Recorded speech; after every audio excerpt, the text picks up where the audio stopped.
जितनी स्त्रियां बैठी हैं आपसे एक सवाल है, उत्तर देना यदि दे सको तो। पिता और पति दोनों को खड़ा किया जाए, आपके पिता और आपके पति, आपके पिता और आपके पति दोनों को खड़ा किया जाए और कहा जाए दोनों में किसी एक को चुन लो, किसे चुनना पसंद करोगी? क्यों बेटा, किसे चुनोगी? पिता को। किसे चुनेंगी? आज लड़कियां, आज स्त्रियां अपने पिता और अपनी मां को चुन लेती हैं, इसलिए उनके घर में महाभारत होता है। काश विवाह के बाद हर लड़की को उसके माँ बाप ये संस्कार दें। हम ये नहीं कहते कि अपने पिता से दूर रहो, बात करो माँ से। माँ बाप तो देखो है ही, माँ बाप तो सबके भगवान ही होते हैं, इसमें कोई किंतु परंतु नहीं है। लेकिन अब आपके माता पिता ने आपका दान कर दिया, जिसे कन्यादान कहते हैं, और यही परंपरा है। आप मायके की नहीं हो, अब आप ससुराल की हो। इसलिए ये जो बदलाव है ना, ये लड़कियां सहन नहीं कर पाती कि कल तक तो मैं पिता की थी, अब मैं पति की हो गई। कल तक पिता तो मुझे कुछ नहीं कहता था, अब पति मुझे दबा के रखना चाहता है, अपने कंट्रोल में रखना चाहता है। अभी तक तो मेरी माँ जब मैं मन करे तो जागती, जब मन करे मैं खाती, अब तो सास मुझे अपने कंट्रोल में रखना चाहती है। वही है ना, खुला सांड को आपने कैद कर दिया तो वो तो जाल तोड़ेगा, कुछ दिन तो छल कूद करेगा, क्योंकि खुला रहने की आदत थी, अब वो बंधन में आया है। इसलिए कहता हूं कि बचपन से ही अपनी बेटियों को और अपने बेटों को एक मर्यादा के बंधन में रखा करो। किस में रखा करो? बोलो, मर्यादा के बंधन में।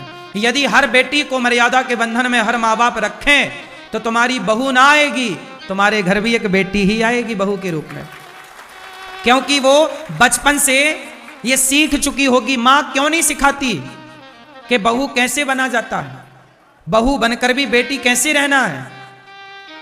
तुम ससुराल में रहकर अपने माँ बाप से ज्यादा अटैच रहती हो, जितना ख्याल अपने माँ बाप का है तुम्हारा पति यही तो शिकायत करता है। 100 में से 99 पति ये शिकायत करते हैं अपनी पत्नियों से कि तुम अपने माँ बाप का ख्याल तो रखती हो पर मेरे माँ बाप का ख्याल नहीं रखती हो। यही शिकायत तो पुरुषों की है कि तुम्हें अपने माँ बाप की तो पड़ी है, मेरे माँ बाप का कोई ख्याल नहीं है। यदि हर पत्नी अपने सास ससुर को माँ बाप मान ले और अपने पति के माँ बाप को अपने माँ बाप मान ले तो घर घर कहाँ रहा, स्वर्ग हो गया वो।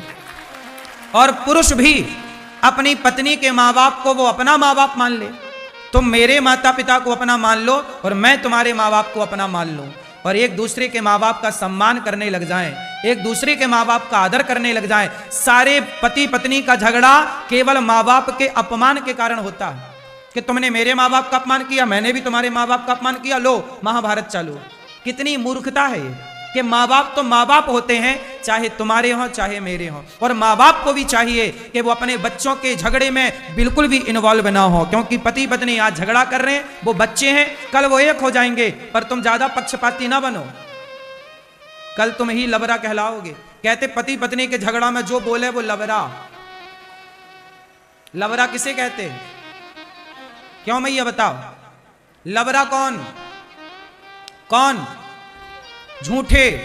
झूठा कौन? जो पति पत्नी के झगड़े में बीच में टांग अड़ाए, चाहे वो सास हो, चाहे वो लड़की के माँ बाप हो, चाहे वो लड़के के माँ बाप, चाहे भौजाई हो, चाहे भाई हो।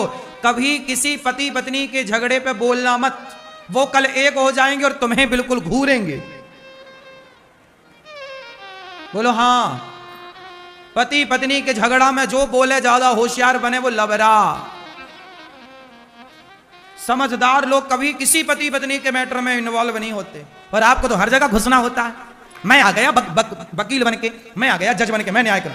खाक न्याय करोगे, तुमसे न्याय वाय करते नहीं आता और उलझ जाओगे।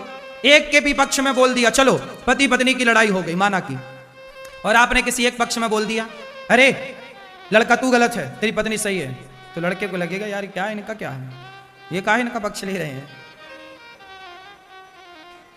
है ना। इसलिए किसी भी पक्ष में ना बोलो, दोनों को बिठा के ये समझाओ कि आप दोनों ही गलत हो, जो लड़ रहे हैं वो दोनों ही गलत हैं। यदि दोनों ही सही होते, एक भी सही होता तो लड़ाई ही ना होती। लड़ाइयां होती ही तब हैं जब दोनों गलत होते हैं। हाँ, किसी की गलती ज्यादा तो किसी की, लेकिन गलत तो दोनों हैं। सही होता एक भी तो लड़ाई ना होती। यदि मैं सही हूं तो मैं चुप ही रहूंगा ना। आप शंकर जी सही थे इसलिए तो दक्ष गालियां देते गए और शंकर जी ने जवाब, और शंकर जी ने भी जवाब दिया होता तो लड़ाई होती। तो लड़ाई होती ही वहां है जहां दोनों गलत होते हैं, वहां लड़ाई होती ही नहीं है जहां एक सही है। क्या बोलती तू मैया? सही। तो भगवान शंकर जी समझा रहे हैं माता सती को कि पिता के यज्ञ में ना जाओ, पर माता सती नहीं मानी और फुर्र से चली गई। जब माता सती गई तो वहां पर पति का अपमान देखा, शंकर जी का कोई भाग नहीं। मैया, पति का कभी अपमान ना किया करो। आजकल लड़कियां जरा सा गुस्सा होती हैं, पति के जरा से डांटने पर, जरा सा कोई बात होगी भाग जाती हैं मायके। और मायके में भी वहां मंथरा के रूप में बहुत सारी स्त्रियां, कुछ स्त्रियां भड़काती हैं, अब मत जाना बेटी, अब तो दामाद आएंगे, जब तक नाक नहीं रगड़ेंगे तब तक तू नहीं जाना। अब देखो तुम्हारी मां तुम्हें क्या पाठ पढ़ा रही है। तुम्हारी मां कह रही है कि दामाद जब तक आके नाक नहीं रगड़ेंगे। ये अधिकांश 90% घरों में होता है। जो लड़की के माँ बाप होते हैं ना, एक जमाना था कि दामादों की बड़ी सम्मान होता था ससुराल में, दामाद का सम्मान होता था, इज्जत होती थी। आज का ये दौर नहीं रहा। अब आजकल तो दामादों से नाक रगड़वाने की बात कहती है सास कि बेटी तू आजा, जब तक दामाद जी नाक रगड़ते नहीं आएंगे मैं भेजूंगी नहीं तुझे। वो कह रहा है पत्नी से कि कोई बात नहीं, हमने तुम्हें डांटा था इसके लिए सॉरी, आ जाओ। नहीं आएंगे, बात ही नहीं कराती। कई बार तो मां बात नहीं कराती अपने दामाद से, अपनी बेटी की, मतलब पति पत्नी के बीच में मां गेम खेल रही है। हाँ या ना? कुछ माताएं ऐसी हैं। एक मैया, एक तो बहू मेरे से रोती रोती बताई, और ये केवल पत्नी की मां नहीं, लड़कों की भी कुछ माएं कम नहीं होती। एक मैया तो पति पत्नी के बीच में जाके सो जाती थी। बोली बहू मेरे से, महाराज जी हम पति पत्नी बैठते हैं तो सास आके बीच में बैठ जाती है। मैंने कहा इसके भी अक्ल में पानी पड़ गया। क्या करते हैं लोग? ऐसे लोग भी संसार में हैं। ये जो रिश्ते तुड़वाएं पति पत्नी के बीच में, जहर जो भी घोलेगा, चाहे वो लड़के की तरफ से मां बाप की गलती हो या लड़की की तरफ से, वो सब नरक के गामी हैं।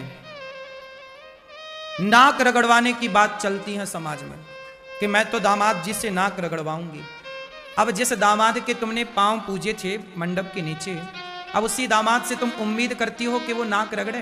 भाई गलतियां कौन नहीं करता बताओ जरा? किसके घर में लड़ाइयां नहीं होती? किसके घर में झगड़े नहीं होते? क्षमा मांग लेना अच्छी बात है, पर तुम ये विचार रखो कि नाक रगड़ते आओ। तो कुछ लोग नहीं झुकते इस तरह से, और इस चक्कर में तुम्हारी बेटी का तलाक हो जाता है। तो बेटी का तलाक हुआ तो मां की गलती ही तो हुई ना, जो नाक रगड़वाना चाहती थी।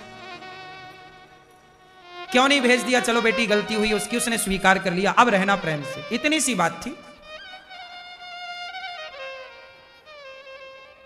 आजकल लोग रिश्ते नहीं बनाते, इसलिए ना लड़कों को आजकल खरीद लेते। मैंने तो 20 लाख में दामाद थोड़ी, मैंने तो एक उल्लू खरीदा है अपनी बेटी के लिए 25 लाख का।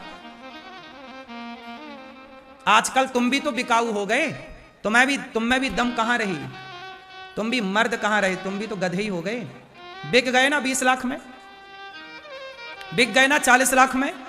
और जब बिक गए हो तो जिसने खरीदा है वो तो नाक रगड़वाएगी ना। अब रगड़ो, तुम्हारा भी तो ईमान तुमने बेच दिया था। हमें भी गाड़ी चाहिए 4 चक्के की, ये वाली ले अब गाड़ी, खाओ, अचार रख लो गाड़ी का। मुझे वो लोग अच्छे नहीं लगते जो बिक गए हैं।